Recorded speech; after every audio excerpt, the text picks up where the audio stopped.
We're here today to talk about our study, Charlie Brown. So Charlie Brown was a really interesting study, and what we were looking to basically understand is how well do LLMs perform against human experts when it comes to generating requirements. So what we did was we set up this study in what we called a time-boxed and prompt-box approach, because as many of you know, software requirements phases typically take at a minimum a sprint, but can take upwards of months to do. So we had to find a way to put it in kind of this controlled position. So we're calling it a time-boxed and prompt-box approach, meaning that human experts were given 1 hour and LLMs were given a single shot prompt, meaning that there was no kind of pre-injection, no additional context. Both parties were given the idea as expressed by participants in written word and told to create as many epics and user stories as they could. We took these two documents, anonymized them, presented them back to the participants who had the idea, and asked them a series of questions. Again, what we were looking to see is how well really does these LLMs perform against the human experts. And what we found was pretty interesting. One of the first questions we asked is kind of which document was more aligned, meaning which one seems to kind of capture the idea that you had for your project.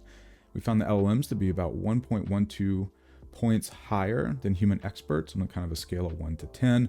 We also found that the LLM generated requirements were roughly 10.2% more complete, which was the second question.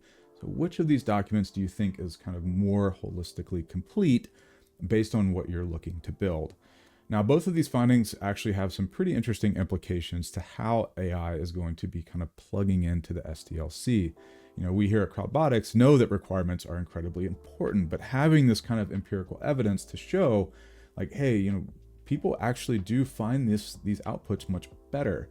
Now, one thing that was interesting was that the scores on alignment for human documents tend to be a little more varied, which indicates to us that there's a little bit more creativity coming from humans. You know, LLMs are trained on these vast amounts of data, which kind of give you this, you know, homogeneous output in which, you know, all of these things are kind of similar. So you get this kind of gray baseline output. And so supplementing humans with AI is actually something that we found to be super beneficial, meaning that you have this AI model or LLM that's able to produce a lot of baseline requirements, which again, in this study, we found to be slightly more aligned and more complete. And then you have a human expert that's able to kind of add this level of creativity, domain experience, and human touch to it. So near term, this is going to be a really, really great way for companies to look at how to leverage AI within their SDLC. So that is our study. You can check out more. We'll put the link down into the description below, but that is Charlie Brown.